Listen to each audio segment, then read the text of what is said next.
country.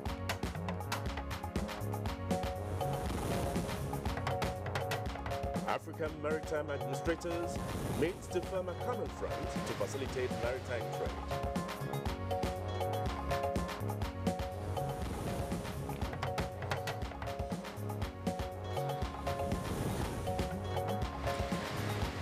IMF team of experts say an improved tax system and buffer remains critical for the attainment of Nigeria's economic growth recovery plan. And on Good Morning Nigeria today, we will be focusing on mental health in Nigeria. It is difficult.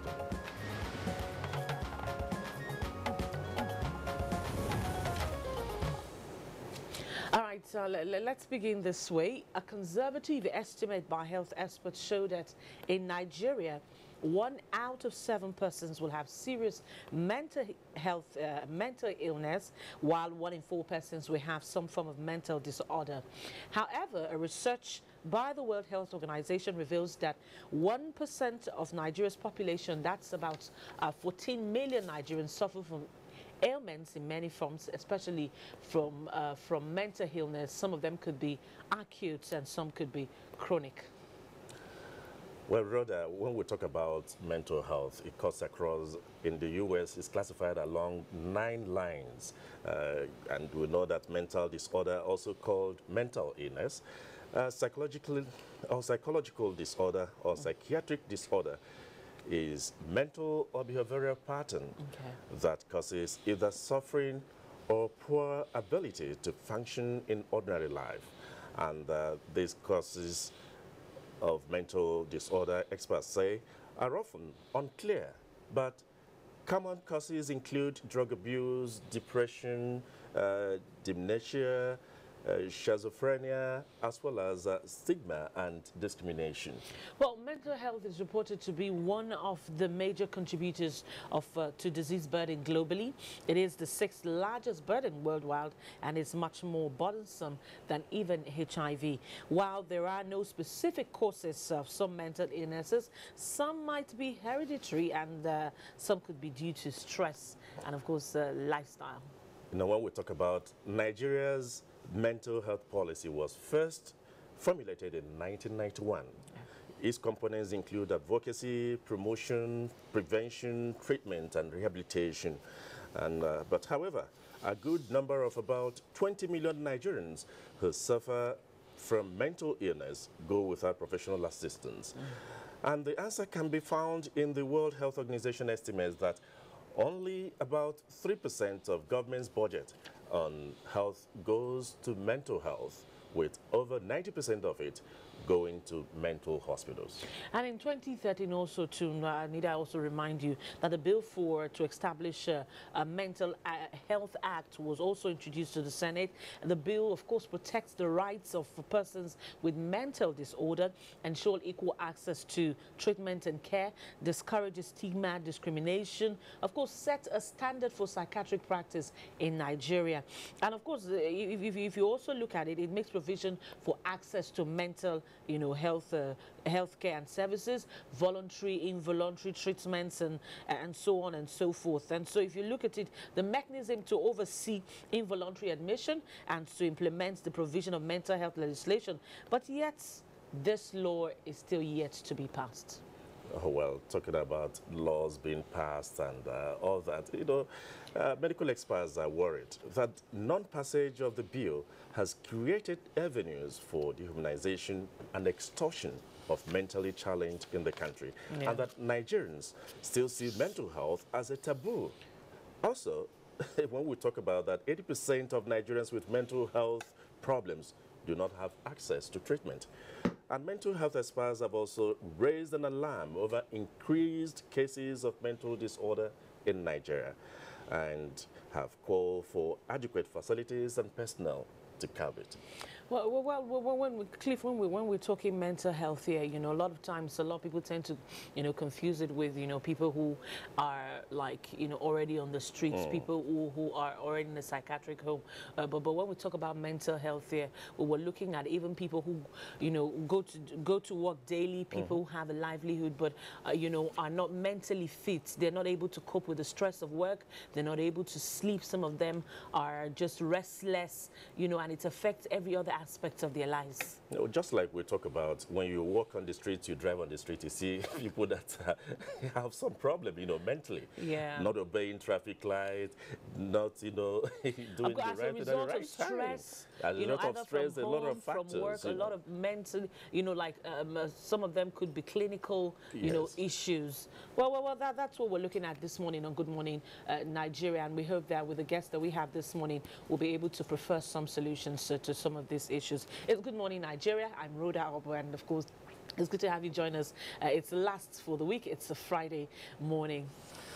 Well, it's a weekend and time for people to reflect on their personal conduct and see if they fall into this category by the time we start discussing it, as to realign yourself to the right way of behavior, of conduct, and relation with others.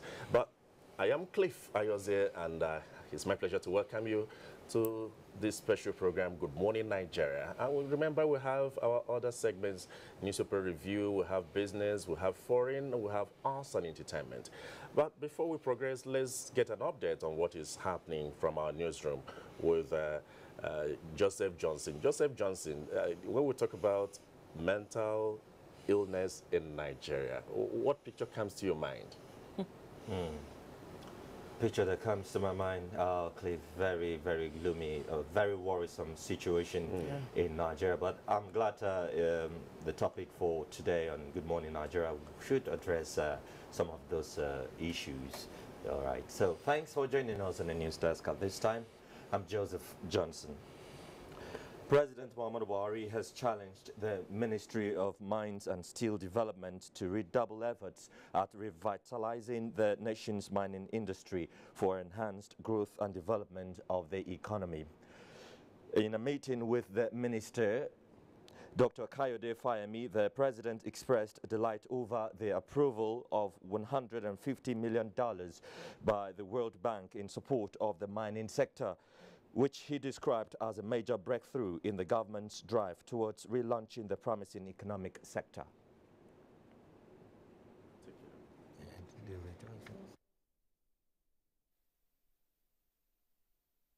Part of this money is going to assist with geological data.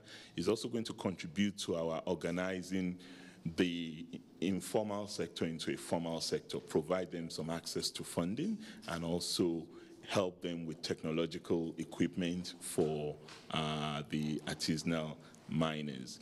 It is also going to help us. There are many miners that have done extensive exploration, but to move to production has been a challenge.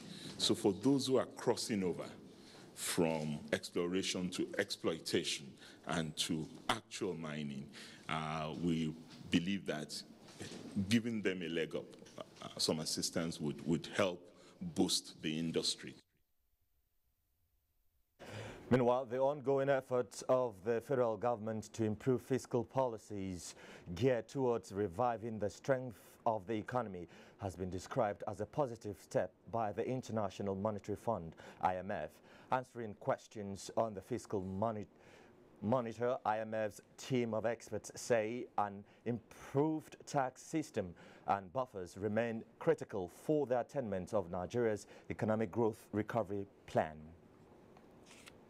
To tax revenue has doubled to 66% in Nigeria.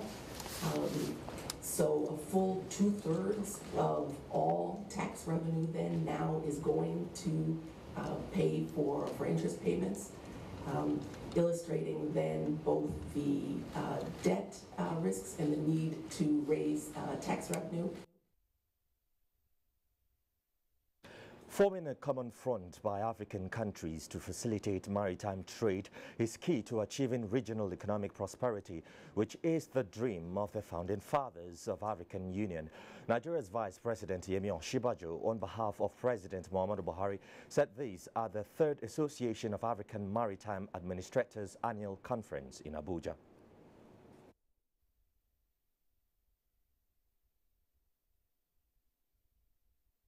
The measures that we're putting in place are designed to improve the efficiency of our ports and to enable quick turnaround time of vessels.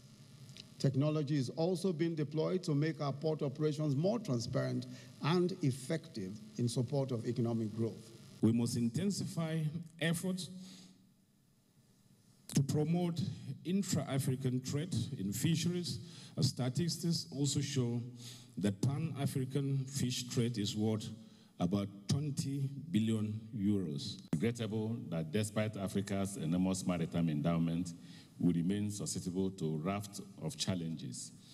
These include insignificant share of cargo, low tonnage, piracy, sea robbery, undeclared and unregulated fishing, and environmental degradation.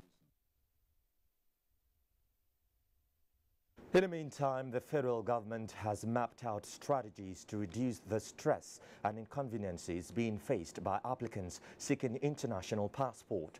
Minister of Interior Abdurrahman Dambazao stated this while inaugurating a second passport office in Kano.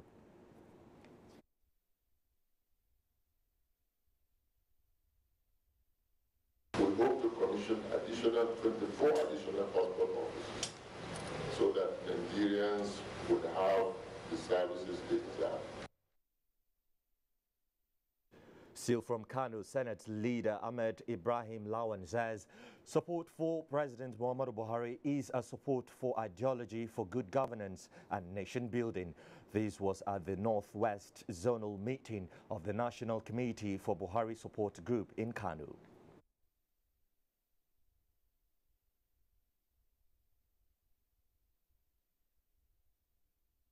This year's budget seems the highest allocation release, funds released for capital projects, the highest so far, since the inception of civilian administration, over 1 trillion naira.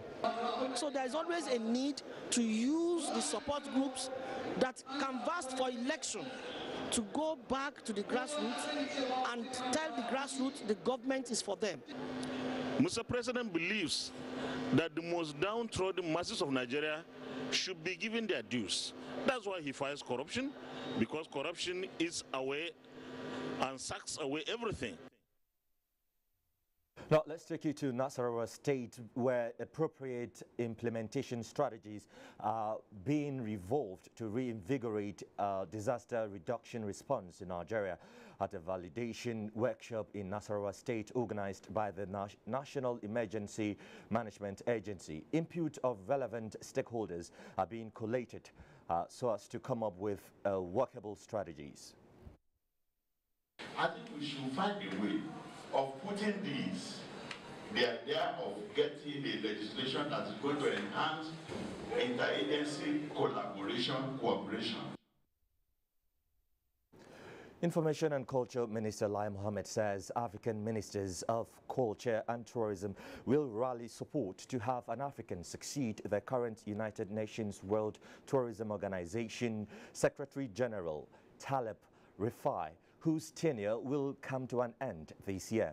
Nigeria's minister is amongst the top advocates for the move.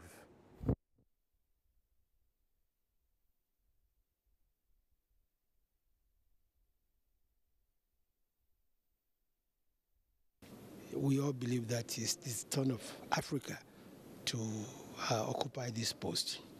Of course, a lot of intensive lobbying is going on, but what I think is most important is for us to ensure that we in Africa, we do not lose the opportunity to produce the next United Nations Secretary General. For us, who are ministers from Africa, would want to ensure that an African emerges as the next Secretary General.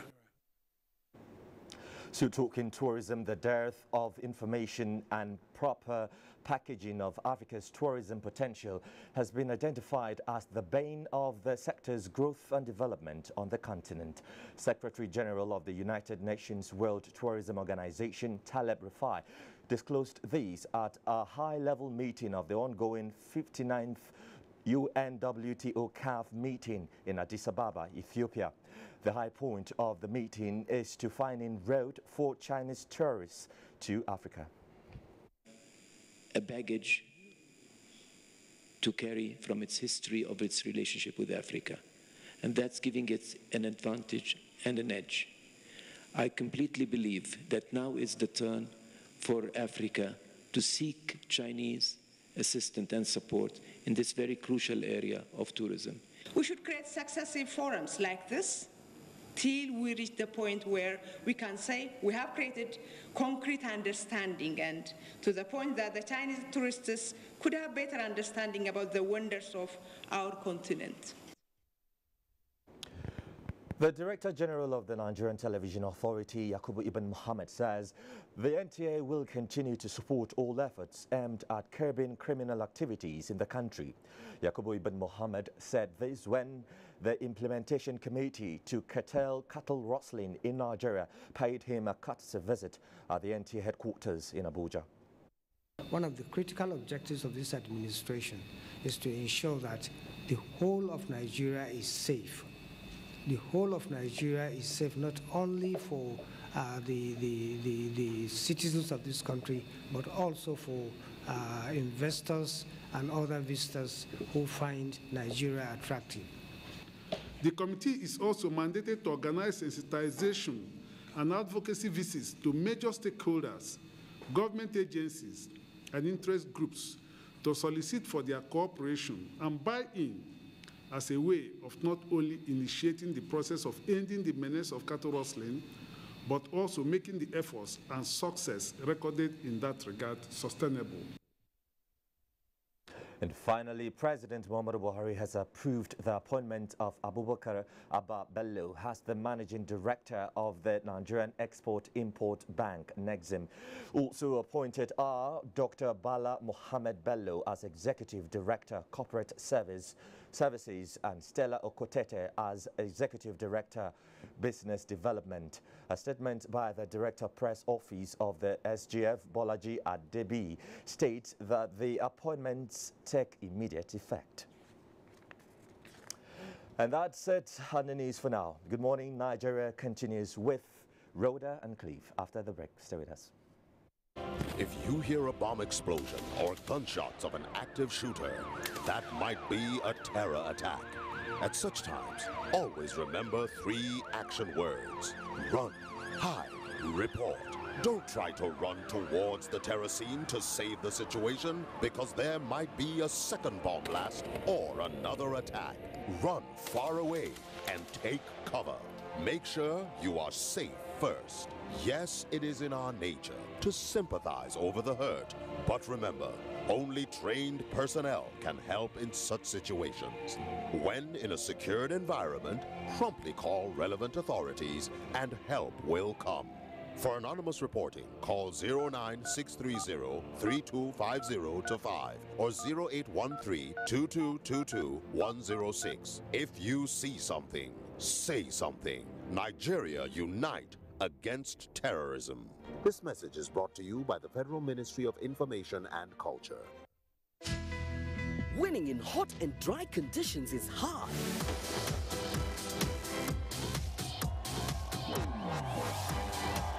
Causes the body to sweat, which attracts germs that are easily passed from one person to another.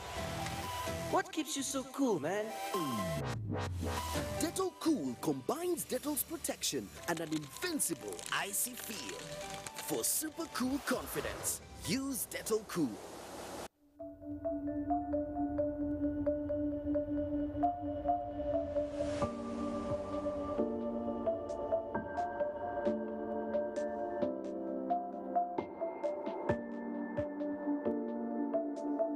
Since the inception of the school, it is a place of excellence. The school is having more than 4,000 students. This place was formerly known as the Den of Robbers, but he transformed it into a beautiful structure that I am proud to say that I'm a student of a City School. Because I mean, look at, we have laboratories that we can stay and learn more in the area of science. We have the school library. We have even the computer lab. This is the new Imo State, where education is free. The Imo Rescue Mission. Imo must be better. Introducing the new 5 Alive Pulpy Orange. Where is the pulp? The pulp. Where is the pulp? Where is the pulp? Taste the goodness of real orange pulp in every gulp. Where is the pulp? The new 5 Alive Pulpy Orange, now in your neighborhood.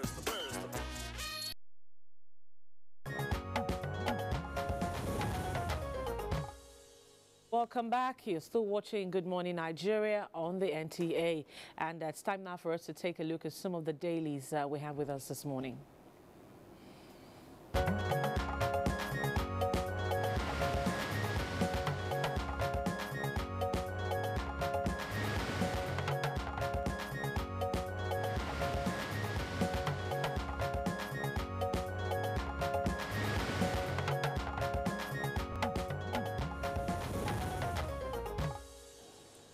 Well, it's now time to look at what is trending on Nigerian dailies today, and we'll have our regular reviewer, Bayo Atoyobi. It's our pleasure.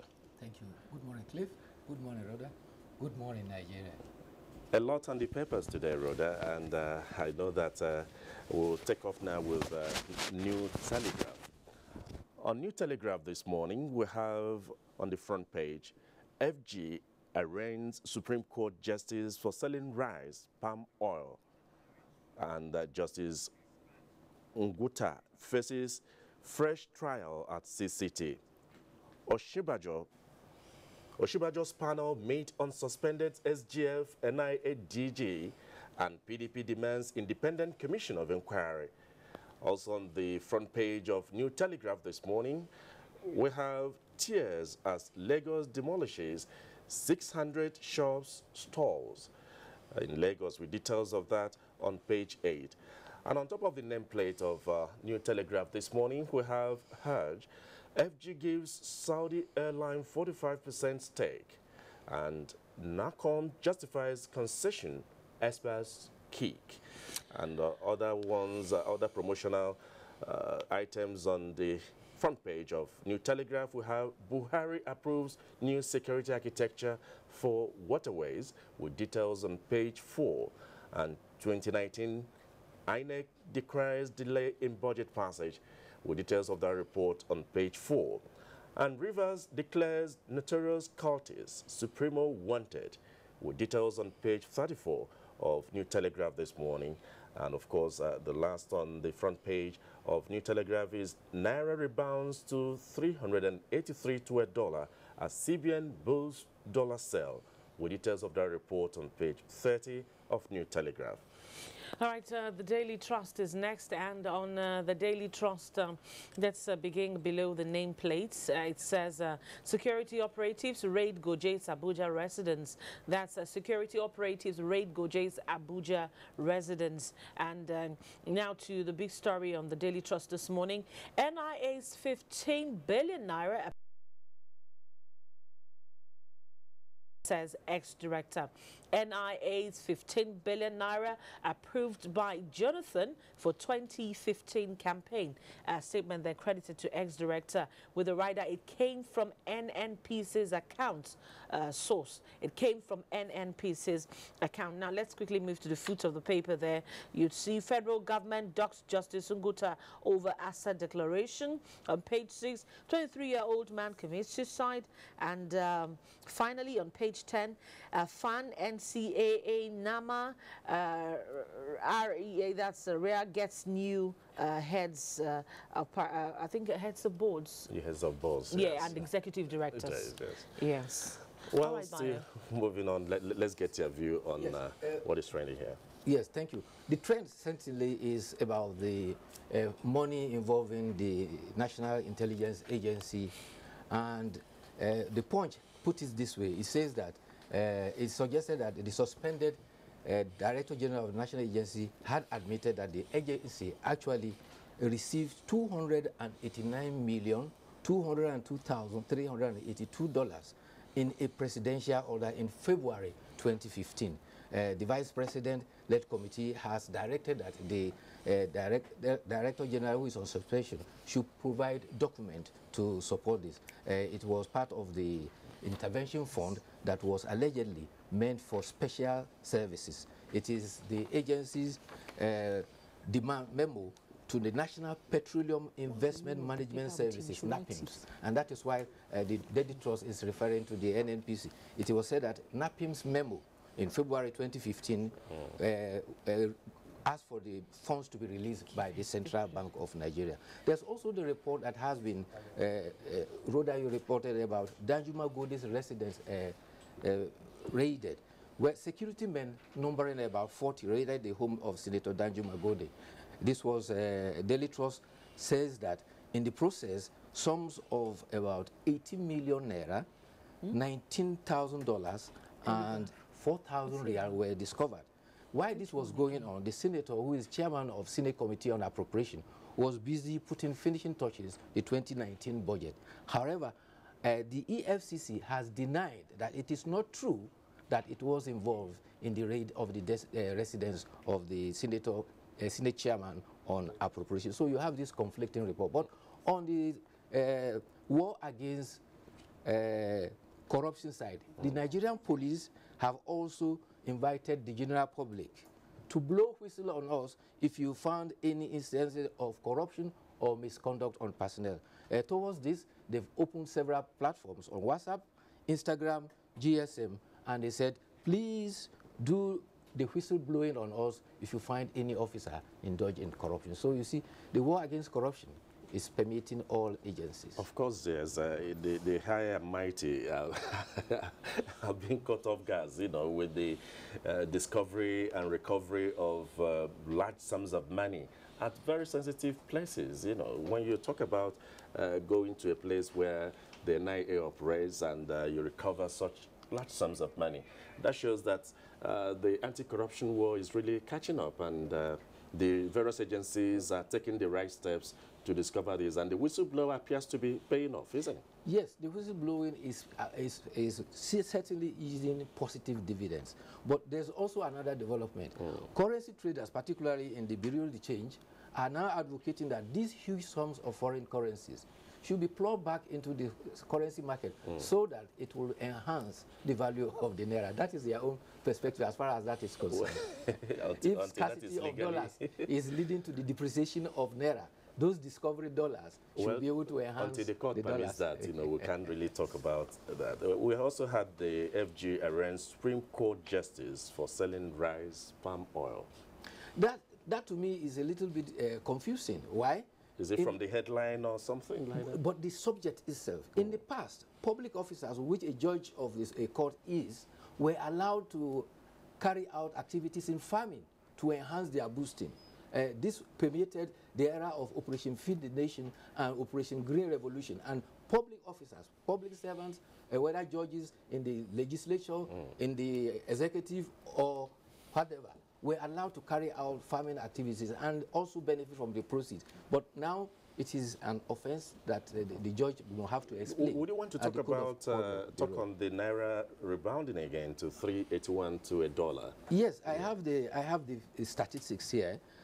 From the parallel market, the naira is about 385, the pound is 495, and the euro is 410.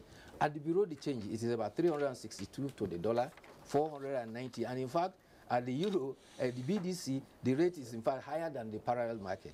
And this is why I said currency speculators were saying that, look, all these recovery things should be plowed back to enhance the value of the naira. But then they forget that these are exhibits that are supposed to be presented in court. Rhoda, I know you have the next paper.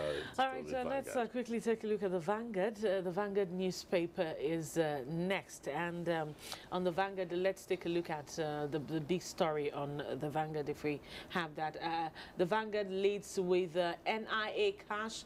Oshibajo meets Magu DSS boss, IG, and others. That's the lead story on the Vanguard this morning.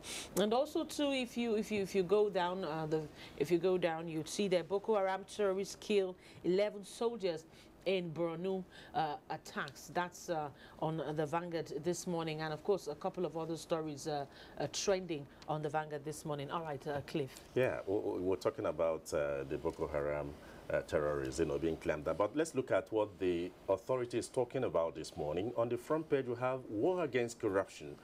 FG begins probe of Lawal. Are you okay? And Oshimbajo meets IGP, DSS boss, others. And of course, the picture story there, we have the Vice President Yemi Osinbajo unveiling the NIMASA logo in Abuja, while the Speaker House of Representatives, Honorable Yakubu Dogara, the Minister of Transportation, Honorable Rotimi Amechi, and the Director General of NIMASA, Dr. Dakuku Peterside, looking on there. But we have another story. Customs Service redeploys 48 controllers in major shakeout. This is good news there. And on top of the nameplate of the authority this morning, we have police arrest wanted Boko Haram leader in Bauchi, and APC crisis deepens. Governor Shan meeting with NWC. That's on page 4 of the authority. What would you look at? We have the arrest of the kingpin of Boko Haram, and we also have the Vice President, the probe, still making progress. We already talked about the probe, but talking about Boko Haram, it's very sad that on 2 occasions now, Boko Haram have attacked soldiers at checkpoints, and unfortunately this time around, I think the casualty figure is about, we lost about 14 soldiers. But this is from an arm of the Boko Haram that belongs to what they call Al-Banawi arm. The other sad story, however, is what happened in Calabar yesterday. While fans gathered at a viewing center watching the football match, European Cup match, an electricity wire was said to have snapped and fallen on the viewing center. Unfortunately, 30 football fans are feared dead in Calabar. This is something that has to be taken very seriously, because there have been instances reported in Bauchi when fans gather to watch some of these European Cup matches. At the end of the day, they end up fighting, some of them using knives on one another. It's good to watch football, but unfortunately, it's becoming a very source of tragedy because of the passion that people carry to these games. Okay, would you want to look at the redeployment of 48 controllers and how it will impact positively on the mandate of Nigerian Customs Service? Well, the Nigerian Customs the other day, for instance, put a statement out that when people steal or when people are robbers, nobody goes to plead for them. But when people smuggle and they arrest them, people come pleading that they should please help, because there is this perception among Nigerians that smuggling itself is a business.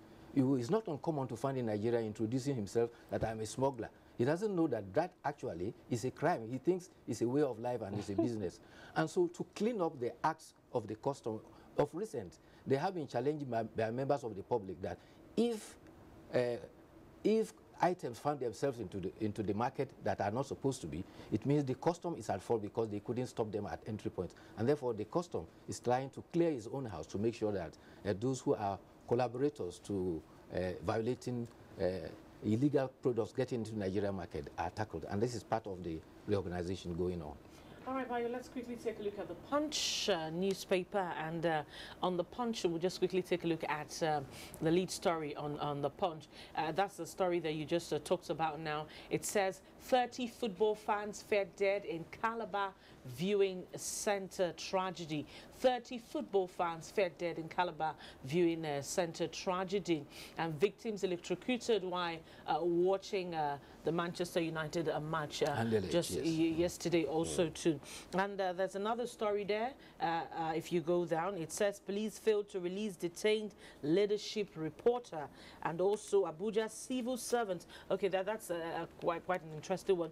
Abuja civil servant give birth to quadruplets. Family asks for support. There's a story of a young couple, you know, who just got married, and they have a set of quadruplets at the National Hospital. That's quite a lot for them. Yes, that's a wonderful blessing, but they have come so much and too strong, too high, and too demanding for the poor couple. And so they are appealing to Nigerians for support. And Nigerians are very wonderful. Yeah. You'll be surprised they will come to their aid. However, let me quickly draw attention to what happened in Osun State. Since Governor Rauf Aregbesola was sworn in on 27th of November 2014, do you know that he's been ruling without commissioners?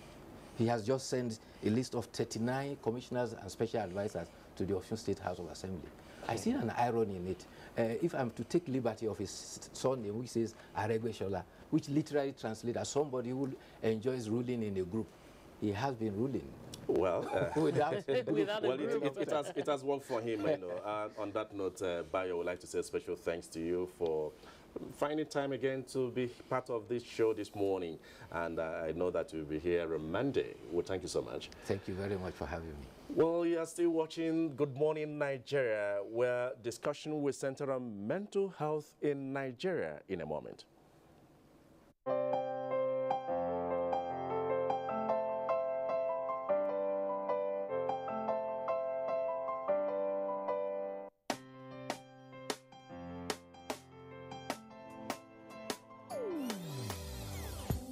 Hear the call of change. Stand up, Nigeria. Change is here and it's going to stay. Change begins with you. Oh yeah, make we go. Go to so let the change begin from within. Look at you, oh get roller. Change begins with you and me. Change begins with me. Change begins with me. Change begins with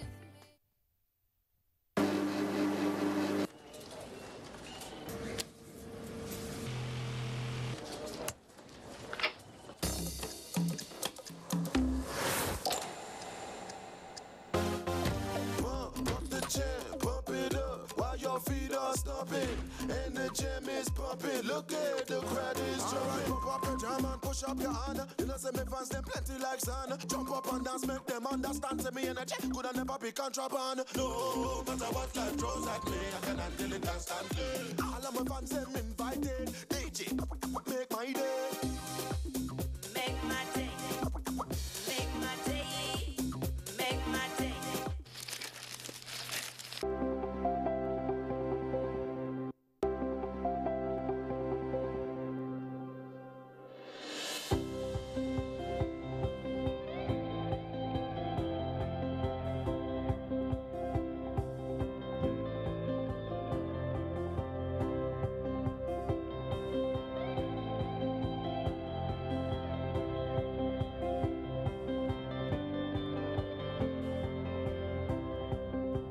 We appreciate the gesture, we appreciate her love, and we know that she cares about the people of Nigeria. She wants to touch people's life, especially the less privileged, or even people who are sick in the hospital.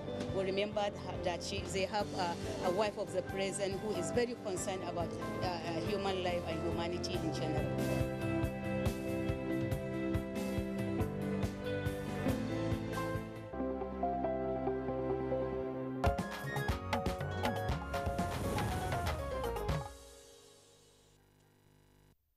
Nigeria and the NT. Our focus this morning is on mental health. Mental health is a central component of a total wellness. However, in many developing countries, like of course Nigeria, attention for the expansion of mental health institutions are yet to be fully developed to cater for mental health cases. In this background report put together by Timothy Yusuf, of course, he sets a foundation for our discussion this morning, and that's on mental health.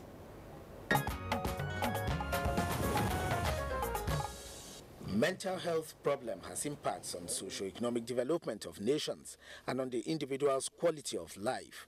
For instance, the World Health Organization indicated that about 4 out of 6 people suffers from some form of psychiatric illnesses. Other research findings also indicated that mental health problem cost the global economy approximately $44 billion per year. Experts say mental illness covers 14% to the global burden of disease worldwide, just as the World Health Organization reported that 154 million people globally suffered from depression, 91 million people from alcohol use disorders, and 15 million from drug use disorders. Around 25% of individuals in both developed and developing countries develop one or more mental or behavioral disorders at some stage in their life. The impact of mental illness does not favor color, race or ethnicity, social status and educational level of individuals. Consequently, even a relatively mild mental health problem can cause social, emotional or cognitive changes that in turn disrupt the whole social and vocational achievements that have major effect on the individual's entire life journey. Those who know explained that most people in Nigeria believe that mental illness is the result of afflictions caused by supernatural forces, and due to these perceived causes for the illness, the traditional medical practitioners and religious healers are the sole individuals to help the patients getting relief from the illness. Many people tend to hide their maladaptive behaviors, emotional illnesses, or psychological distress that requires modern mental health treatments. So, what are the likely causes of mental illness? What can be done to tackle the menace? Are people actually aware of mental health? These and more questions we will be posing to our guest shortly.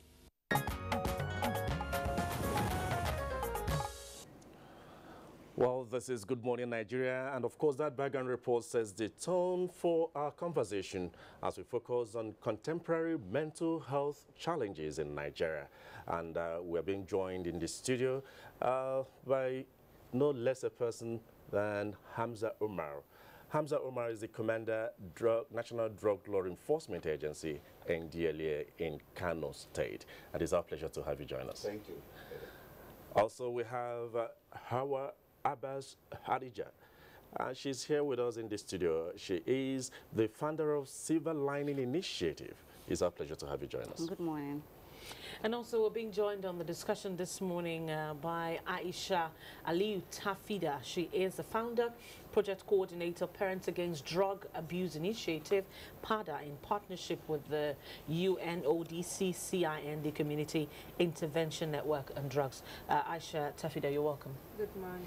And also finally from our Just Network Center, joining us in this discussion this morning is Samuel Adekunle Jinadu. He's a clinical psychologist. Samuel Adekunle Jinadu, you're welcome to the program. Okay, we start this now, and I think we'd like to go straight to Hamza, because we're talking about contemporary mental health challenges in Nigeria. WHO statistics indicate that about 40 million Nigerians have question mark when it comes to mental health. Let's get your perspective, you know, being in charge of that and interacting, trying to curb that very challenge. So I think first, let's start with Hawa. I think Hawa, you want to come in here because you're already doing a lot of work in that. Yes, sir. It's okay. Well, we've been doing a lot of work in surrounding mental health, but more focused on the young people and youth. So that's the age bracket between 12 and about 24 years old. And we decided to focus on this area because we feel that if you can get a young person, a young child, and a youth mentally stable, it would reduce the effects of adulthood complications, you know, well, a more progressive mental health issue. If someone is able to learn how to manage stress, learn how to manage just the life in general, it will be easier for us to be able to reduce the burden that we're facing right now. I think Umar should come in here. Yeah. You see, I'm happy you involved Banjo over in just as a psychologist in this. But really, the issue of mental health is a very serious issue in this country. And as has been said in the earlier stage, a lot of reasons are deduced to it. And when we talk of mental illness, I won't say I'm not confident, because as a narcotic officer, I come across a lot of things that are related to that. Number one, popularly Nigerians look at the issue of mental health, some as natural, some they see it as supernatural. Some also agree that majority, if I may put it, 70% are caused by abuse in terms of drugs. And it cut across all age. If you look at drug abuse these days, it started right from the age of 8. So if you go to also the asylums, most of the psychiatrics, you see this age range from 8 to 60, 70, if you call it. And if you look at the books, the files before admission, you find out that in one way or the other, as I was stated, it has influence with drugs. Some even as parents, they used to take some of these patients to psychiatry with the idea that they are either caused by genes, even or somebody from the society is progressing, they are causing, but eventually when they started diagnosis, you discover that it's the issue of drugs. So I know a psychologist will talk confidently on that, but I can tell you confidently that drug abuse contributes more than 70, or you can even call it 80, to this issue of mental illness that we have presently in Nigeria. All right, thank you very much, Amza Umar. But then I'd like to go to our psychologist in Jos, and that's Samuel Jinadu. You are a psychologist. I'd like you to begin by, first of all, giving us an understanding of what, you know, we're just talking about mental health disorder. At what point would you say somebody is mentally ill? At what point would you draw the line and say this person is not has a mental disorder? And what are the mental disorders that affect most Nigerians? Thank you so much. Mental illness is a very broad area. Of course, there are substances. All right, Samuel Jinadu, we're still trying to establish a very clear audio connection with you from our Just Network Center. As soon as we do that, we'll get back to you. But then let's continue with our guests here in the studio. I'd like Hawa Abbas Adeja to actually come in here. I know you're not a psychologist, but of course you've had a first-hand with your initiative, with you've had first-hand experience with working with people who have mental disorders. What are the most common, mental disorders that you actually encounter? Well, the most common we'll say is depression, and that's even just at the starting level before it even gets into, schizophrenia and a more complicated issue. But depression is one common mental illness that many Nigerians are actually facing, and they are not even aware of it. And this is, again, to do with management of stress and just the stress management of life, basically. There are various reasons why people get depressed. It could be financial, it could be emotional, different reasons. As Mr. Hamza has said, drug abuse is obviously connected. Obviously, if a person is not mentally stable, they will look for substances to lift their spirits, and usually people go to drug substance abuse. Another thing that actually we found in terms of people that have mental illness is actually sexual abuse as well. Those who were sexually abused at a young age, even when they were not cancelled, or they were not, they had no one to talk to. Now later on in life, they probably repressed it at a young age, but now it's resurfacing and it's beginning to disturb them. So these are some of the reasons that we found, like in terms of the people that we've been working with, both young and old. It starts with depression. Depression is actually the starting point. Well, thank you, Howard. We would like to bring in Aksha Aliyu Dafida, who is the founder and project coordinator of Parents Against Drug Abuse Initiative. We know that you've done a lot in this area. Can you give us your perspective when we talk about mental illness, in Nigeria? Okay, we all know that mental illness is an emotional thing, as she says, emotionally lead to depression, and then depression. And then as he mentioned about drug and you know, the way we approach mental illness and drug issues contributes a lot to mental illness also, because an example of the NDLEA, when you find people having drugs or taking drugs in an area, you arrest them, right? And then the recent investigation we did was that they don't have proper care at the NDLEA custody. They arrest them, keep them for about 3 months, and then bring them out, maybe probably a few counselors, and then come out and then get back to the same issue. All right, Aisha Tafida, we're having a technical issue there with your audio, but then would get back to you shortly. But then let's get to Samuel Jinadu, who's a psychologist who is in Jos. If you can actually hear me very well now. Actually, I was saying earlier, you're a psychologist. I'd like us to actually, first of all, start by distinguishing when we talk about mental health, what mental health, a good mental health, and then at what point can we say that, okay, there's a mental health disorder, and then also to what are the most common, you know, mental health disorders that a lot of Nigerians, you know, go through?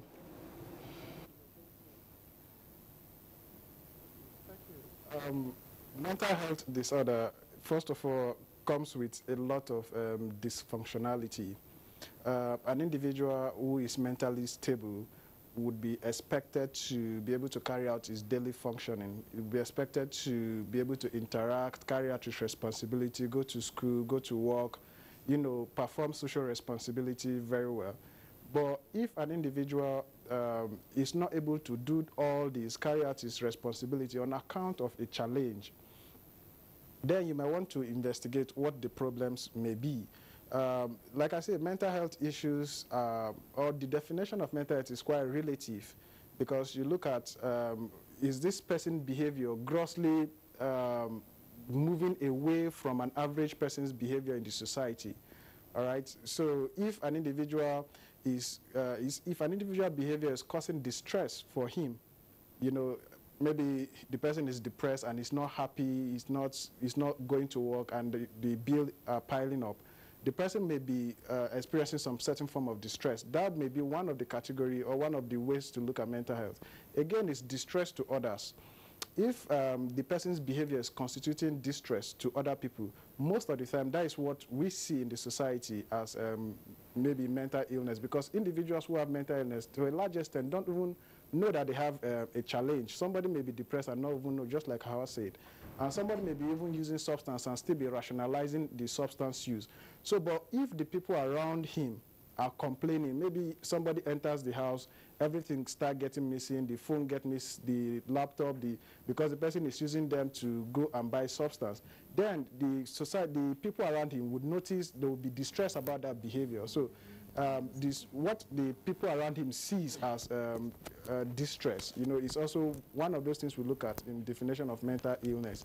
So mental illness is quite broad. One of the, and it's very, very underreported, you know, very, very underreported. The cases of depression, most people don't even report depression because the society stigmatizes people with mental illness, you know. They see it as weakness of character, they see it as weakness of strength, or maybe you are spiritually possessed. So people don't usually report it. They just want to handle it and then maybe hoping that it will pass. But unfortunately, it gets chronic. It start eating very deep, and before treatment starts or the commencement of treatment, the situation has gone really very bad. So again, one of the things that I want to say is the pathway to care. You know, most people don't report mental health issues, so they don't really get care. They don't really get the attention they need. Because if an individual has mental health condition and is able to report it on time or is able to seek medical care, then the probability of the person functioning or recovering from that situation is very high. But if the individuals perceive it as spiritual problem and then goes to spiritual healers and other unorthodox treatment modalities, then you discover that the mental illness will keep, you know, still be there, and the person would still not get better, but the situation will be getting chronic. So before they now get to the clinician, it's very, very difficult for the clinicians to do a very good job. So it's quite a very complex, it's very complex. In the cases of substance use, it's very, very on the increase. We now get people before now, you see people of an average person that starts using substances probably at the teenage age, maybe between 13 to 19, because that is the period where they are facing identity conflict. They want to have their own identity. They want to, move away from the parent and be their own self, hang out with their friends and all that. But now we now have people, individuals at the age of 9, 10 using substance, and that is very dangerous, because at that age, their personality is not well formed. So when an individual's personality is not well formed and is being formed with the influence of substance, then it's quite dangerous, because the individuals will be stuck at some certain point, will not be able to achieve life goals, will not be able to be very productive in the society. And like the introductory report say, mental health has very huge burden of care.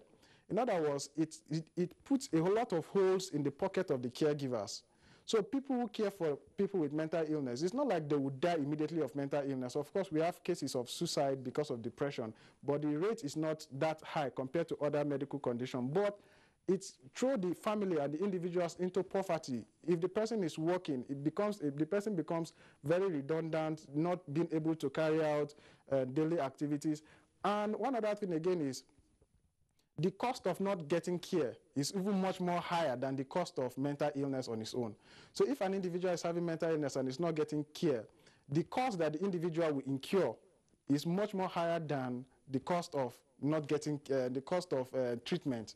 So it's a very dynamic issue, and one thing I think we need to do is to raise awareness and destigmatize mental illness, because the truth is, if I'm going to be sacked from office because I say I have depression, then I wouldn't want to say I have depression. I'll give you an instance. How many HMOs, how many health maintenance organizations we have that have mental illness as one of the services they render to their clientele organizations? It's very low. There is, in fact, if we even have at all, there's no HMO that I've seen that have mental health care for the organizations they provide services for. That tells you that the awareness is very low, and people will not want to associate with this. Because other countries, you see somebody will tell you that I have depression, I'm going to see my clinicians, and it's seen as somebody who have malaria.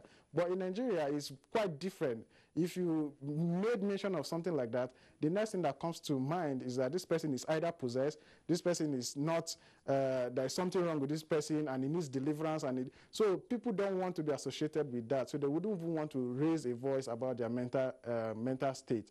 So, and it's quite important, because mental state have significant interference with our ability to carry out our daily responsibilities. Samuel, Rhoda, let me come in here. Samuel, still with you, because we're talking about, you've just touched on a whole lot of issues, and the lack of care, and of course the stigma that is associated with it. But some people have this perception that it could be hereditary or come from other specific things. Would you want to talk along that line? Because I know in other climes there are classifications of mental health or mental challenges, as the case may be. Would you want to enlighten us in that direction? The etiological model we use for mental health, both in terms of understanding the cause and then trying to treat, is we use the biopsychosocial model. The biopsychosocial model looks at the biological factors, it looks at the psychological factors, and then it looks at the sociological factors. And in the biological factors, yes, you can have things like genetic loading. So if an individual have maybe parent or relative that have mental health challenges, it predisposes the person to having mental health. It's not a cause on its own, it's a predisposition. In other words, the person have high likelihood, and that does not mean the person would have mental health. But if the person continues to throw himself under stressful situation, under undue frustration, under high expectation, and all those psychological factors, the probability of the person coming down with mental health is quite high.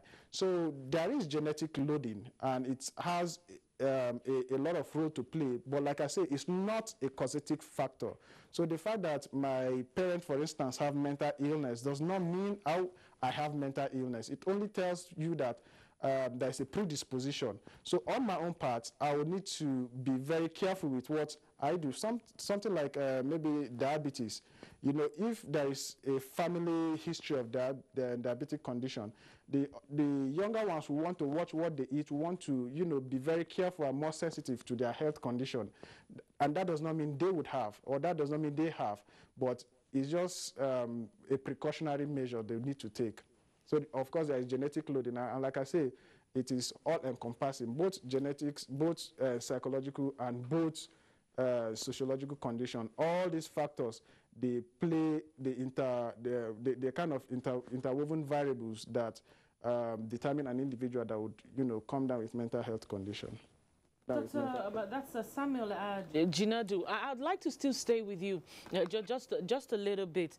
If some of the things that you have highlighted now, because a lot of times when we talk about mental health, it's already when it has gone beyond a certain stage. I like us to look at it before it even graduates to the use of drugs.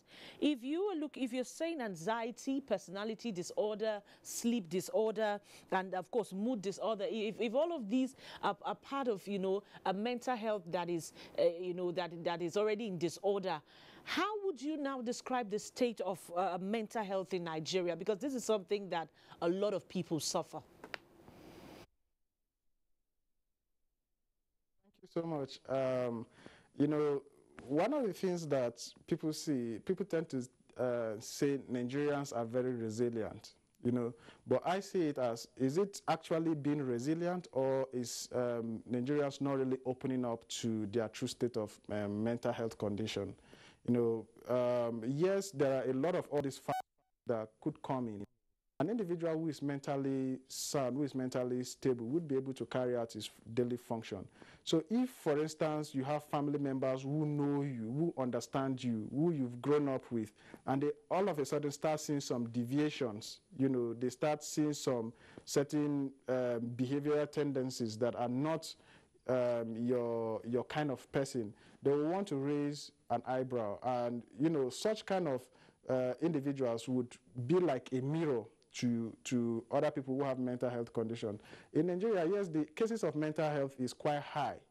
And like I say, it is underreported. It is only when, for instance, somebody commits suicide that would know that this person is depressed or was battling depression.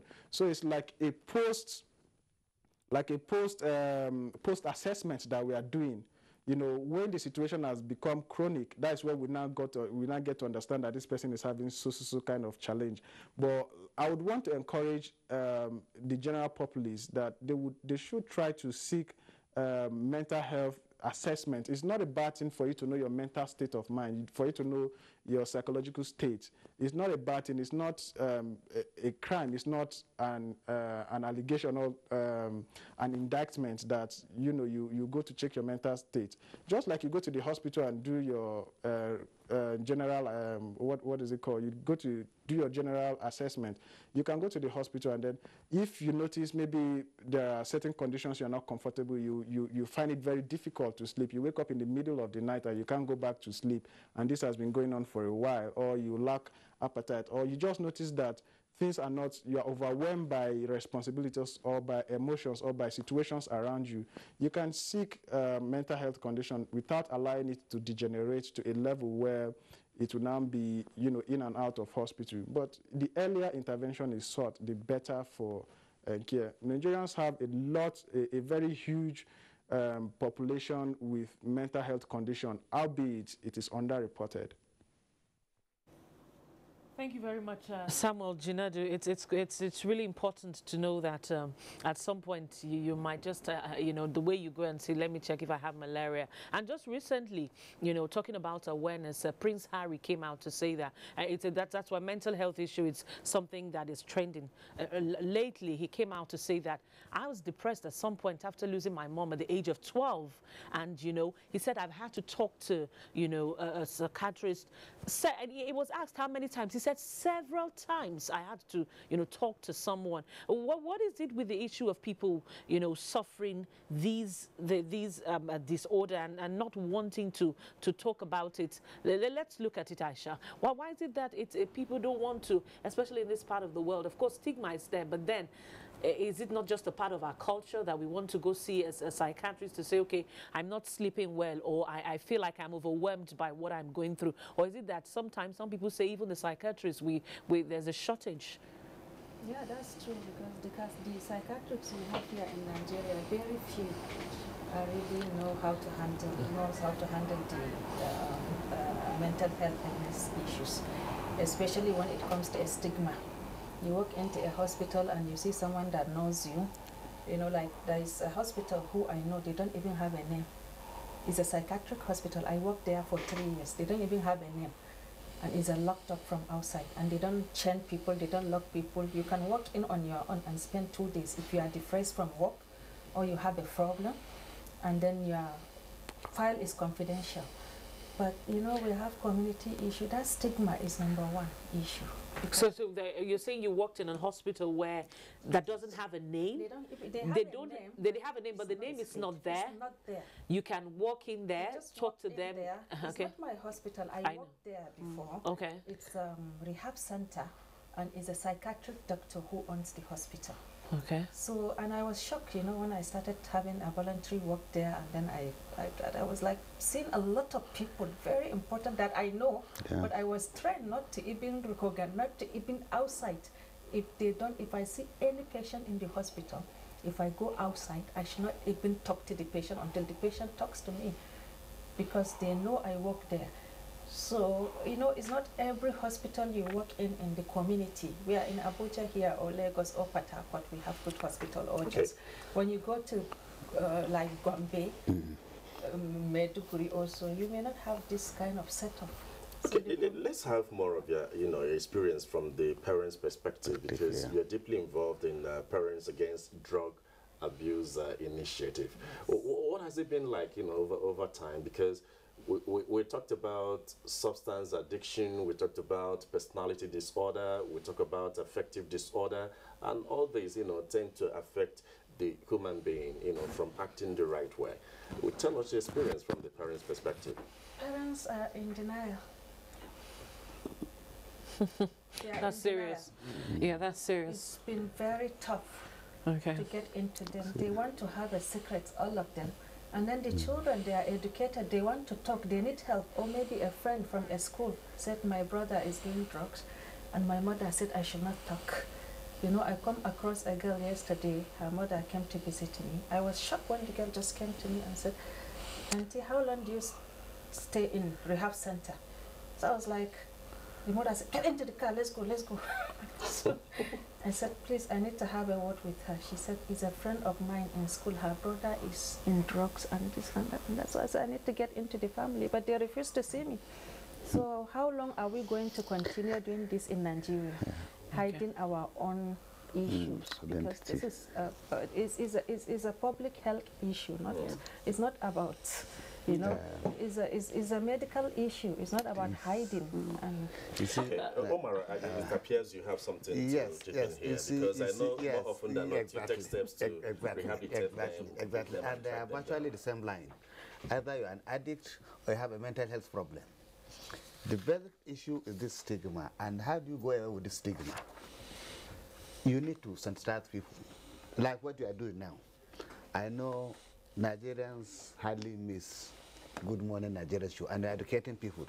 You see, when you have a problem, mental illness or a drug addiction, and you try to hide it, one, you are not helping the family, you are not helping yourself, and you will also face the same problem, because as a father, when your child is involved, and you decide not to, because this man will say that or this, it has been an issue, but I think there are ways out. One, you need to educate the people that mental health mostly is temporal. It's what they call it, like put it, temporary insanity, because there are certain causes. If you observe before, we call the doctor psychologist, Aisha was trying to raise an issue, that why I see that they take some people 3 months, it can be in mental health or it can be in NDLA, and when they come back, they are back in the same conditions. Simple. People have to realize, what are those environmental factors that are stated, that generated you being in that condition? Number one, if you are an addict or you have mental problem caused by these drugs. Now you are treated by other psychologists or you are rehabilitated by a rehabilitation center. They fail to do one thing. Go back and know that environment that brought you into that condition. Are you going back there? The moment you are treated and you go back there, definitely you'll have what is called relapse. Or two, it occurs from the same family. Because some are not even environmental, some are within the family. Like when a young guy stand up, every day you see daddy hit him when he had the blood, some out of shock. They get some temporary mental insanity. Shock can cause that. So I think what we need to do, first of all, is to tell people that this is sickness, not matter of stigma. These people need help. It's just like someone suffering from diabetics. He's sick. So whether mental illness or drug addiction, these are sick people that need help. People should look at it on that perspective. Instead of saying, some don't, you can't even go to look for marriage, you know. In every part of this world, if they say they have this temperamental side, they'll say, he's a madman. I won't give you my daughter. Oh no, she has been temperate. I'm telling you this. Yeah. So I think the most important thing, and this is not for you and me, the media, yes, we are doing their own. The religious leaders have to do their own. Traditional people have to do their own. The NGOs have to do their own. Come out and must say, look, because if you go to most of the psychotic homes, you find out that, yes, most of them, depression, maybe family problem, just social problems. Not many are biological. And if you want that, they will tell you they are supernatural or they are caused by demons or this and that. You find out that in the long run, it's not demons. The moment they reach a psychiatric, you find out temporarily they're okay. So I think my own advice, my own take here is people need to be enlightened. People need to be sensitized that this one is something that is temporary. It can be more than. After all, we have seen a lot of cases like that.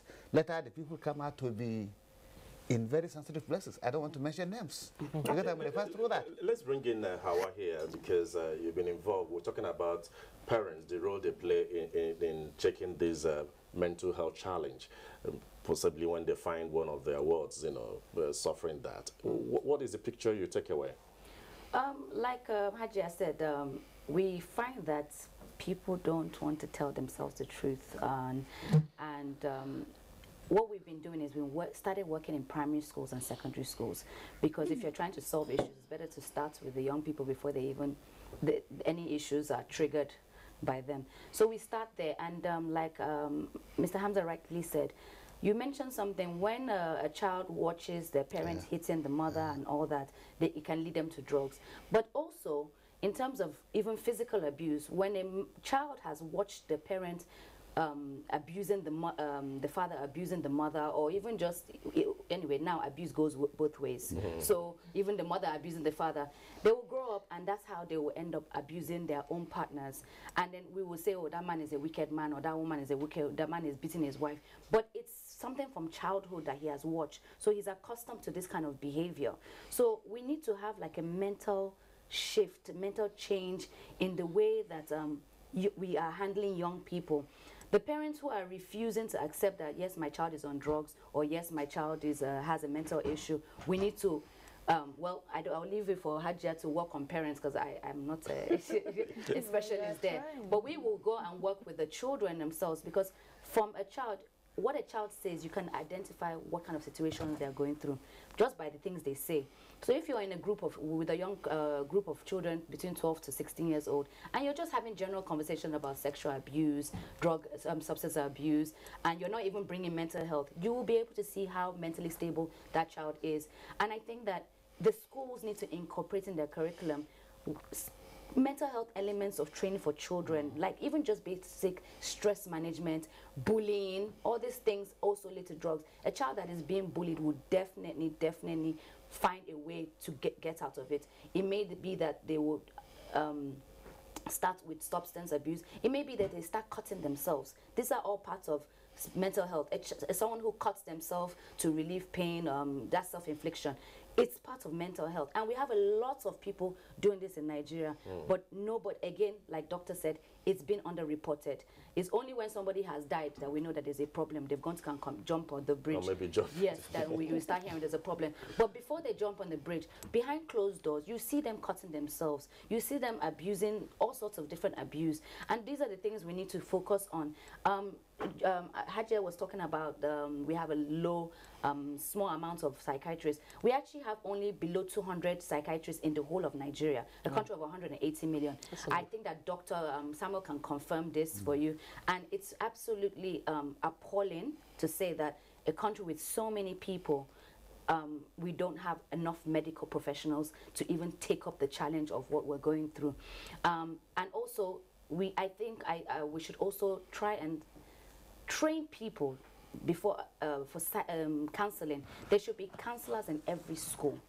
There should be counselors in prisons. In those days, we used to have, you know, there should be counselors in schools. in prisons. There should be counselors because you can't pick up people for drugs and lock them up, and then you think after 3 months they will get better. No, it's just going to get worse. Yeah. You need to be able to put counselors, maybe not therapists because we're short on therapists in Nigeria, but let's train counselors in different positions, sensitive positions, whereby they have someone to talk to, because we in Nigeria, we suffer in silence, and that's what's killing us right now. Oh, well, Rhoda, you know, when we talk about all this, the issue of mental health policy comes to mind. Yeah. I think Samuel will want to address this because we're in a country, by 2007, World Health Organization was talking about 14 million Nigerians, you know, being identified in the area of mental health challenge.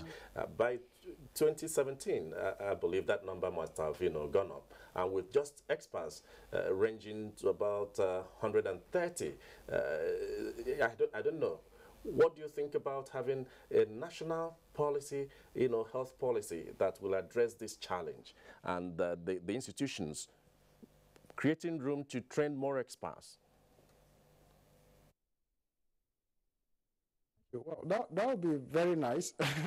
I mean, having more experts come on board, it will be, if scholarships can even be made available, because this is a very huge challenge and the hands we have in the fields are quite inadequate. We've been working on mental health policy. I'm not sure if that has been consented to, because we've been working on that with the National Assembly. I don't know the level to which it is now, if it has been passed. But that tells you the lack of seriousness we are placing on mental health issue. Is quite huge, but unfortunately, because it's not something that will lead to death immediately. You have mental health, you die. It's not something of that nature. We just shy away from it. But like I said initially, the burden of care is quite huge. The reason why, and it's threw a lot of people into a poverty trap, into a cycle of poverty. So most of the time, the high in social status, the high social class, they are a bit able to afford treatment, you know, so it's not something that they would want to really put more pressure on. But like I say, it's quite a huge burden, and it's quite unfortunate that we are at where we are, even realizing this fact. To quickly answer, make comment on one of the issues that was raised initially. You see, when we talk about substance use, large proportion of people who use substance are using substance to cope with certain situations. You know, we have people who use substance because they have mental health condition. Somebody use stimulant because he's feeling depressed. Somebody use depressant because he's always hyperactive, he's always very busy in the office and all that, so he wants to sleep, he wants to relax, he wants to just feel calm, and then he goes and then start taking all sort of depressant like syrups and all that. So there are certain individuals that actually use substance as a coping mechanism. You know, that must be very clear, so that we don't look at the people who use substance and start criminalizing them. They need help, just like the NDLEA officer just said. They need help, and we need to also let them know that this coping mechanism they are using is actually throwing them, is giving them immediate relief, but is costing them much more, you know, costing them much more after the immediate relief they get. So back to your question, yes, we actually need training facilities, we actually need more hands, we need more policy to guide mental health treatment. You know, at what stage can we say an individual who has mental health treatment will not be sacked from his job? You know, confidentiality issues also come into play. There are individuals who will tell you that they want medical report after treatment, but they don't want the condition to be made mention. Of course, the reasons are very clear, which is quite understandable, because once you state it, they start looking at you. Promotion you will not get, training you will not get, you will just be there. That is if they even allow you to be there, you know. So yes, like I totally agree with that. We need mental health policy. We've been working on that, and we need more hands. It's quite inadequate. We have training facilities. Lack of awareness is actually one of the reasons why people don't access these training facilities. So we need more hands. We need more people on board on that. Well, Adekunle Jinadu, we've got tweets coming in from Nigerians who are actually, of course, sending in their comments via Twitter handle at NTAGMN. The very first tweet we have is from Dele Jackson Solomon. He said, mental illness is one of the major contributors to disease burden globally. It is the 6th largest burden worldwide. There's a need to combat it. And we also have from Engineer Abdullahi is talking about the rate at which public officers steal public funds cannot be devoid of mental health. Otega Osemude says federal government should be able to bring those that are in charge of mental health centers around the world to justice. Nigeria has a lot of mental issues. And Festus Akimboye says 1 in 4 of us will have a mental illness at some point in our lifetime and shouldn't conclude mental illness is caused by drug abuse. And Dele Jackson also tweets again, says government has done so much in the area of primary health care, HIV, that's HIV AIDS. Much needs to be done in the areas of psychiatry and mental health. And Otega also writes here, the federal government should be able to bring those that are in charge of the mental health centers around Nigeria to justice. Nigerians with mental health, he stopped there. And Austin Edu Poco, he tweeted, he said, with all that is happening in Nigeria today, we have to examine our heads. $50 million cash stored in flats. It's an abnormal behavior. And Dele Jackson Solomon writes that government had done much in the area of primary health care and HIV and AIDS. Much is yet to be done in the areas of psychiatry, mental health. Sunny Michael Omokoji tweets, in this area of change, what is the specific policy of government towards mental disorder in Nigeria?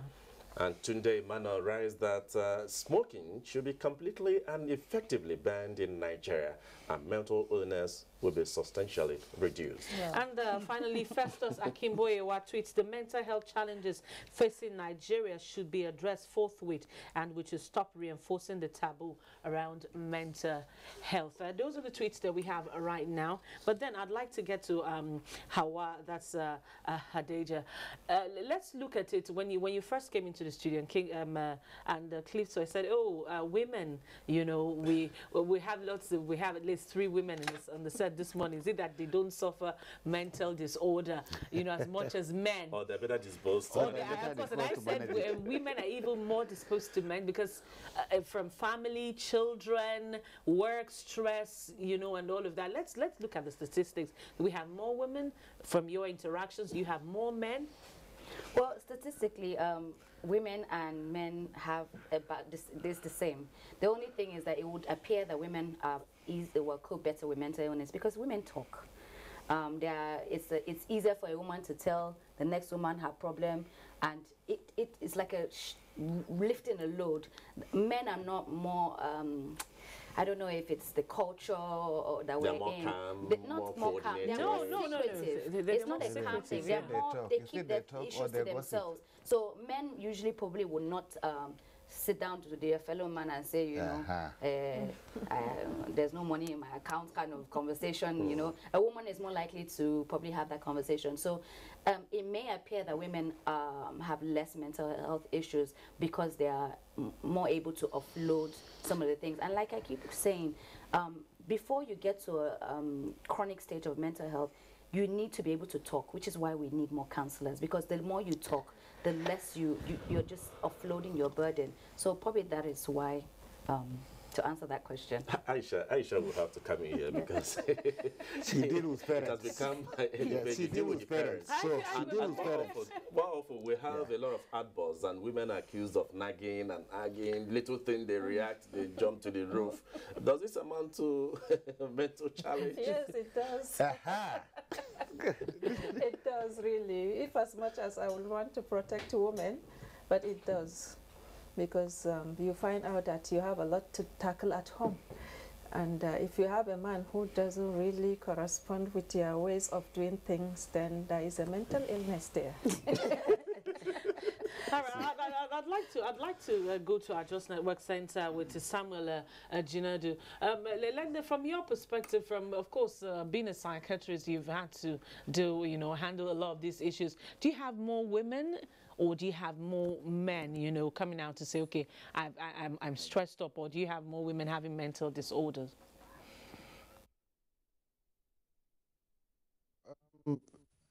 Mental health issues have gender coloration to some certain extent. There are certain conditions that you tend to find more women, coming down with, and there are certain conditions that you also find some slight more of men coming down with. I'll give you a typical example. Something like depression. We have more of women coming down with depression than men. It could also be somehow related to their gender roles and gender expectations, okay? So, yes, like I said, there are gender colorations to the expression of mental illness. Generally, it could also be that the men are not reporting. You understand that the men are not reporting. However, even in the typical Nigerian setting, one thing that has been helping us and that has been very, very of advantage to us is the fact that we have a very, collective society. Something happens, you have your family members, you can have your niece come to stay with you, you can have your cousin come around. So we have a collective kind of society. So sometimes we have people around us. It's not like an individualistic society where you're always on your own with all high fence and barbed wire like a prisoner in your own house. So we have this collective society that has helped us to a large extent. However, there are still gender coloration to the expression of mental illness. Look at the issue of funding, because it's part of the reasons why, some people would say that not so much is allocated to the issue of, mental health in Nigeria. How do we address this so that people can have, access to these services? Because it takes a lot to deal with mental disorder. It takes a lot of money. I'll give you an example. The burden of care for a disorder like depression, for instance, is much more higher than the burden of care for malaria. When you look at, forget about the mortality rate, but the burden of care, depression have more burden of care than malaria. That tells you that even the family that have an individual with mental health condition, they are thrown to a lot of, they are being pushed to the wall when it comes to financial resources. So yes, and for government institution, treatment has grossly been subsidized. If you go to government institution, comparing it to private, treatment has been grossly subsidized. So I would want to encourage people who have mental health condition or who perceive that they've not been functioning very well to approach treatment, to seek for treatment. Funding, if we want to wait for government to do funding, it might take forever. We never can tell. However, we'll keep putting pressure on government to look at this critical sector in our health system to see how they can increase funding. But in absence of that, or while we are waiting for that to happen, we have NGOs like that of AWA that can also come in. Hopefully, I believe she will do something about that. That can also come in to see how they can assist people. For instance, the treatment, the medications for mental health conditions, they are quite expensive and very difficult to come by. So even when you prescribe a medication for somebody, the person may go around and not still get it because they are not very common and they are not very cheap. So in terms of treatment, in terms of medication, we can also have NGOs that can subsidize, for people who cannot afford. And even for consultations, they can also come in to subsidize for people, so that the burden of care is not overwhelming, because that can also still throw them back into depression when there's no money to buy it. And then you see people relapsing, because after a while, the treatment for mental health condition can take a long time. Imagine somebody earning 50,000 naira in a month, and you are prescribing medication that you spend 30,000 naira for in that same month. So where is the other part of the money that you are going to take care of yourself, transport yourself to work, and do other things? So a lot of people, by the time they start seeing changes, they will just discontinue treatment because they cannot afford it, and that would lead them back to relapse. And the more relapse you have, the more assault you are causing to the brain. So if we can have NGOs that can come in to subsidize treatment while we are putting pressure on government to increase funding on this area of our health sector, it would be very nice. So. To how they've thrown the ball in your court, talking about funding and the role NGOs could play in that direction, because I know NGOs on their own part go seeking funds, to carry out their own task. How can you include this, to ensure that we have the expected financial leverage to tackle this challenge of mental challenge? Well, in terms of funding, well, my own personal NGO has been doing a lot with a selection of about 7 other NGOs, and Hajia's NGO PADA is also included. So we have a team called Youth Matters. What we did is that we decided that mental health was obviously underfunded, and we decided to bring together other NGOs to come together to fight the issue together rather than going as an individual. And we approached Federal Ministry of Health, and I must say that the minister has been amazing. He's very supportive in the work we've been doing.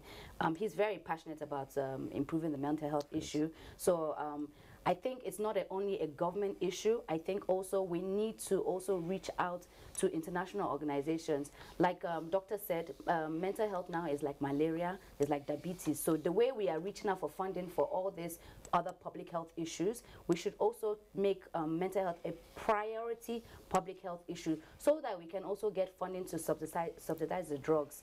I mean, HIV drugs are subsidized, and some are free, depending on if it's first line or second line. So we should get to a point where we can get international organizations that can subsidize, so someone who is has mental health challenges is not paying enormous amounts to be able to treat themselves. And again, obviously, if a person is treating themselves, then we have reduced one person who is suffering from the issue. And other organizations are doing it. I'm part of the World Bank Youth Forum. They are also interested in reducing the mental health issue in Nigeria. There are organizations that are now sitting up, but we need more organizations. There are not many of us that are doing this work. We need more organizations to come together. Come and join us rather than trying to do it by yourself, because people in Nigeria just want to do everything by themselves, and then you don't end up achieving a lot. Let me put it in the right perspective, because I know that National Drug Law Enforcement Agency engage in rehabilitation of some of the addicts, and I know it doesn't cost a little money to do that. How do you cope? It does, and I'll tell you why. Well, before getting to that, the NGOs, apart from the NGOs, you see, in this country, we are lucky. We have people that are well endowed, either as business people or, let me put it this way, some people that are blessed from their offices. If you go through, let's put it as blessing. I don't want to, use any other term. Yes. There's no problem if you can come out to render sort of humanitarian services. Yes. It do happen in other countries. You don't need to mention your name. Yeah. You got time. Now, with all this, you have heard what we are tweeted about. Can you imagine if you have removed some part of these things to assist not only mental illness, health-wise, generally? So, apart from the NGOs, I think a call should be made also on philanthropists, patriotic citizens, both business people and those blessed by their offices. They can come out and build either more of these psychiatric homes or most of these centers that you can walk in to present your problem, it will be solved. I think it won't be out of place. It will be aggressive. Now, back to the question I asked on NDLA. We do, because it's mandatory at every command in the 36 states. We must have a rehabilitation center but not to treat mental illness. So what do you do actually? Yes, I'll tell you, we have treated all these drug addicts, going by the name National Drug Law Enforcement Agency. But at the cost of it, we come and also discover, we used to discover most of this is actually a mental issue. So we do a sort of liaison with all the psychiatric homes around the city, like where I'm commanding. We have the Dawanau Psychiatric Hospital. And I was wondering when we were saying how many men or women are more. I could have commented on that. But now, see, what we do, we render counseling and rehabilitation services, but not treating mental issues. When we have a mental case, we take it to the expert. The matter is why from the beginning of this... Do you have experts in that direction? Yes, we don't have in NDLA, but we do have in most of the psychiatric homes. We liaise. Like in a week, we meet twice, 3 times. Look, when you come, you know, it's not only a counselor of NDL that will say, okay, let me treat. No, you have to go through some medical procedures. When you come, it's not for me to know that, look, this man is into codeine or cannabis in him or cocaine. No. We work with some medical doctors as well. They'll have to test you to know what kind of drugs do you abuse first. Okay. What level is it in your body? Okay. What are the intoxication process? All this, we don't do it as for me, I'm a sociologist. You got what I mean? So I'm more into rehabilitation, but we have to know what is actual drugs you take and what is the level in your body. Then that will determine how many days you'll have to be with us. And when you're with us, we don't just lock you like what Aisha said, for 3 months you go, no. You go into a lot of process, medically, psychologically. We less also with a lot of this psychology, as I told you. Then also you do some sports. If you are a Christian, also you have to do some religious activities. If you are Muslim, you have to do some correct, at least for you to come back home. Yeah. So we do a lot of it, but I am telling you, the underlying factor is there's a lot of money involved. Yeah. Yeah. I think you want to still comment there. I wanted to go to Samuel because we have... Okay. Can I just quickly say that go ahead, the fact is that corporate organizations in Nigeria, philanthropies in Nigeria, they would rather fund a program surrounding a public health issue with a child than mental health, being that issues with children are more sensitive. Oh, that's so sweet, you know, it has more emotional connotation than to support a program with mental health. We're having serious issues with funding, even with this mental health issue. We've been trying to do projects nationally.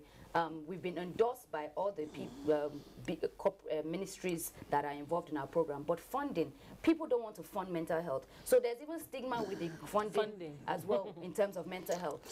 So we're having issues. So we're going back to what you said. Aisha, I know you've been dealing with parents. Because you've been dealing with parents. What is the disposition of parents and possibly other interest groups, you know, towards funding or addressing these challenges? I think the approach is the problem.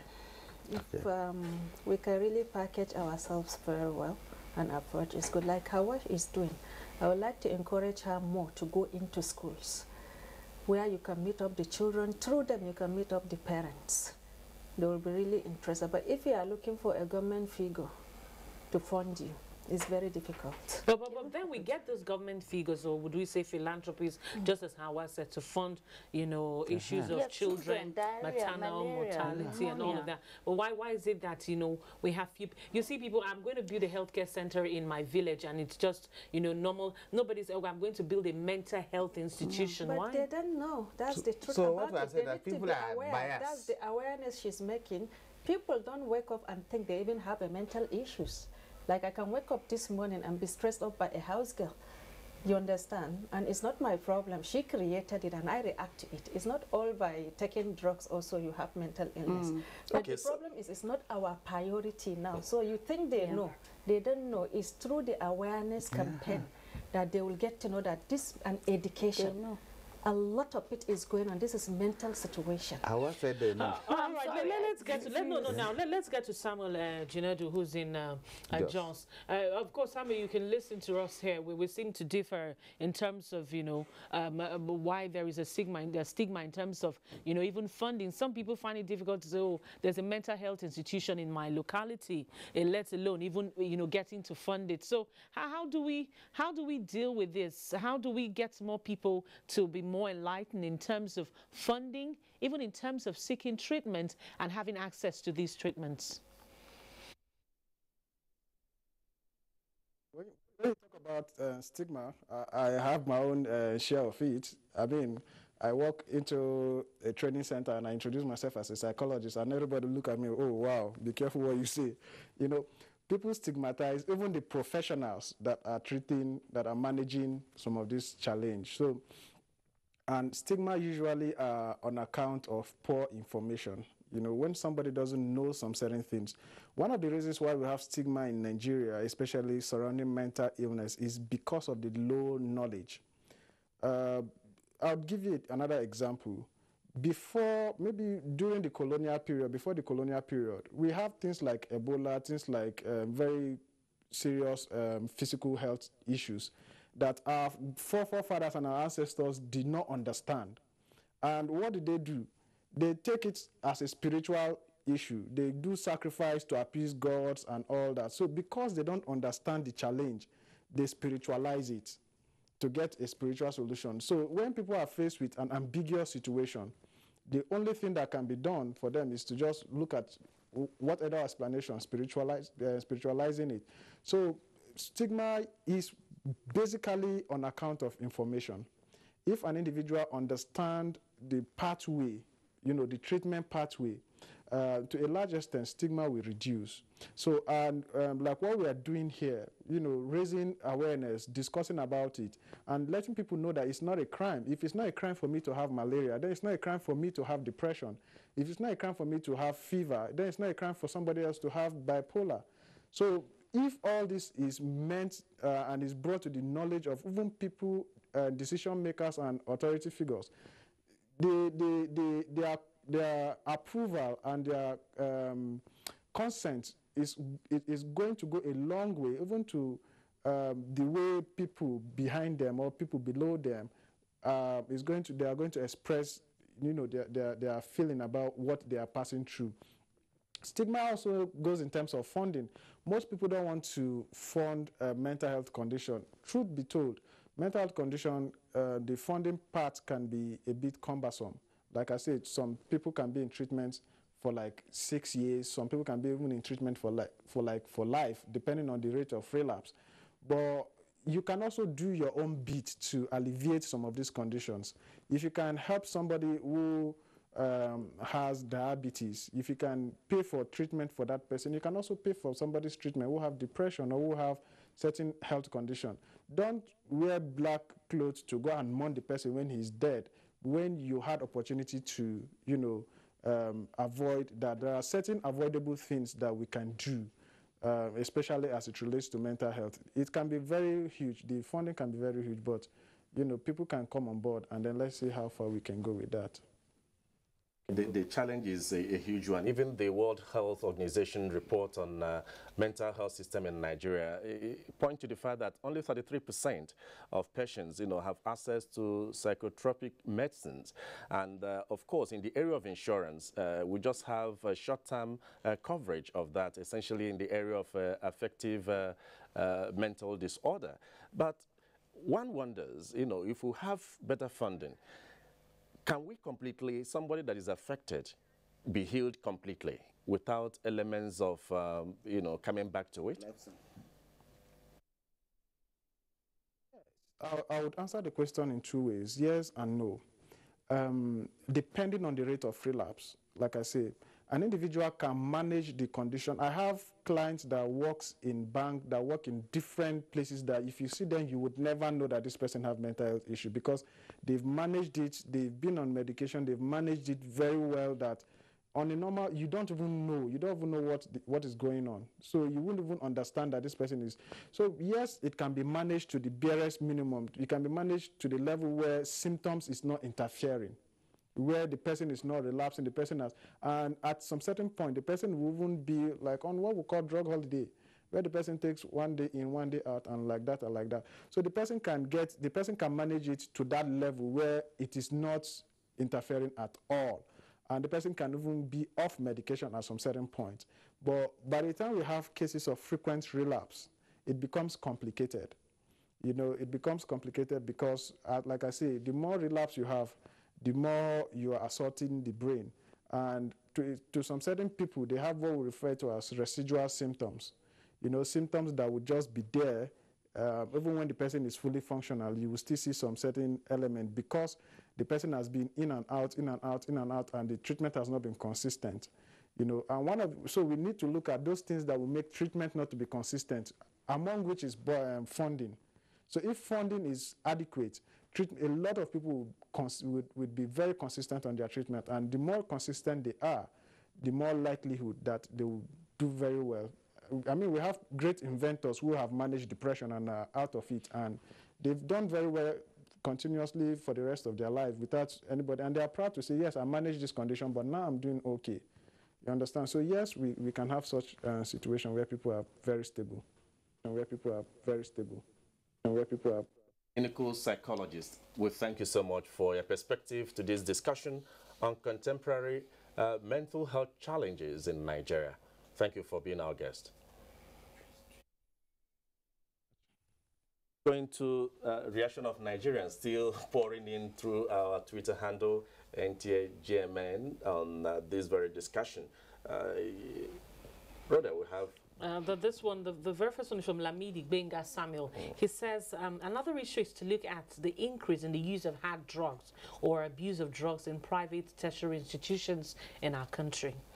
And Ronke Eleinju Ege, rise from secondary school level, psychiatric evaluation should be introduced for pupils up till tertiary level. It will go a long way. And Festus Akimboyewa tweets, Nigerians should develop community mental health services to enhance training of mental health workers and provide access to mental health care. And JP Uzishi's rise, I notice I have depression but never consult any doctor. I'm using a self-therapy and it's working for me. Must I see a doctor? All right, I'm sure that, of course, from the program, you would know that, of course, you definitely need to see a doctor before it graduates to something else. Don Martin's tweets, federal government should embark on drug sensitization at universities. The way our undergraduates resort to drugs like tramadol and Refenol is alarming. And Chris Simon rise, centers for disease control and prevention should enlighten the masses on the importance of sound and mental health, especially among youth. And Ronke Andrew tweeted, said, for the NDLEA, how well do they destroy the drugs from peddlers? Does it go back into the society? Are these drugs all over? And Festus rise again. We are still ignorant as a nation on mental health. We should start to promote good mental health in our workplaces, schools, and communities. Now you've had all these comments. Let's just get your brief reaction to this. Okay, briefly, on the issue of rising trend of drug abuse in universities, yes, that is true, but at the same time, very, very relative. Now, what NDLA is doing is that we have what is called drug-free clubs in almost all Nigerian universities, now mandatory. That in every university we must have a drug-free club involving students and their guidance teachers. And I think even last week I have just launched one in order of College of Education at Bichi. Yeah. That is that one. Then two, people are asking, what do we do with these drugs when we arrest and confiscate them? You see, luckily, NDLA, after prosecution, when we secure conviction, these drugs, we don't even just say, okay, we have a court order, we're going to destroy them. No. Now there's an additional procedure. It's mandatory that before destruction, a high court must be there, stakeholders must be there, like all the stakeholders. And when they come, traditionally now, we don't even say, okay, this is the van and destroy it. Okay. We make sure you pick one, they tested there before destruction. All right. Yes, at least that's what we do. Hamza Umar, Commander, National Drug Law Enforcement Agency, NDLEA Kano. Want to thank you for your insight on the program this morning. And also, I wish we had more time, of course, would have, but then that's where we have to call it a day with you guys. I would like to thank Hawa Abbas Adeja. She is the founder, Silver Lining Initiative. Thank you so much for coming on Good Morning Nigeria. And finally, I'd like to thank Aisha Aliyu Tafida, founder, project coordinator, Parents Against Drug Abuse Initiative, PADA, in partnership with the UNODC, a community intervention network on drugs. Thank you for coming on Good Morning Nigeria. Yeah, welcome. Ladies and gentlemen, we appreciate your perspective to this very conversation. And we move on now to our segment as we take a break. kidney and liver issues are on the rise. Why? This is monstrous. It's even more monstrous. Charlatans peddle drugs on the streets as if it is pure water. Why? I was not new. Enterprise is for money, not assured and quality service. Why?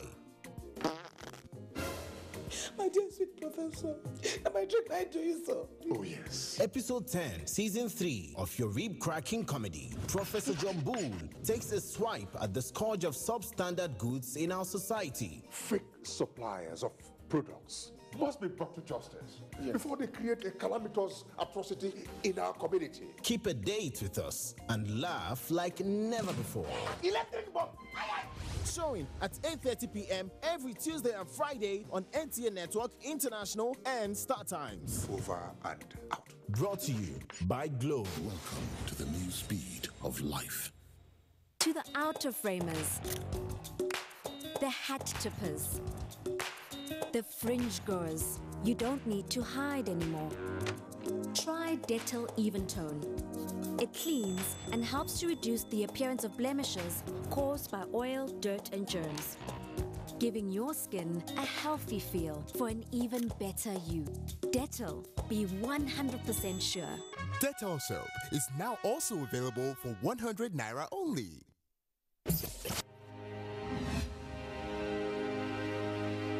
NTA Television College Jos, an affiliate of Ahmadu Bello University Zaria, has maintained her reputation of putting together courses that are highly relevant to manpower needs of the broadcast industry. The college has put together 3 core courses for 4 weeks on computer networking for television for the engineers in the broadcast industry. Date 17th April to 12th May 2017. Registration fee 80,000 Naira with accommodation. Also, a 4 weeks course on English grammar and pronunciation for broadcasters, presenters, scriptwriters, news editors, journalists, and master compares. Date 22nd May to 16th June 2017. Registration fee 80,000 Naira with accommodation. TV College also has a 4 weeks course on specialized reporting to cater for those that want to learn the skills of reporting from judiciary, crime, conflict zones, environment, business, natural disasters, politics, and health. The course will teach you the ways to write and handle stories with peculiar situations. Registration fee 80,000 Naira with accommodation. Date 19th June to 14th July 2017. Venue of all courses will take place at NTA Television College, Rayfield, Jos. For more inquiries, contact us on 0806 980 9807 0703 660 7155 or email us at ntacollege@gmail.com. NTA Television College, Jos, training you to be the best you can be. Cadbury Bournvita now comes in an attractive new 500-gram refill pack. Simply open and reseal after use to retain the chocolatey and creamy taste. Cadbury Bournvita. Prepare to win. All right, so welcome back to Good Morning Nigeria. Time now for us to take our companion segments. Let's begin with sports.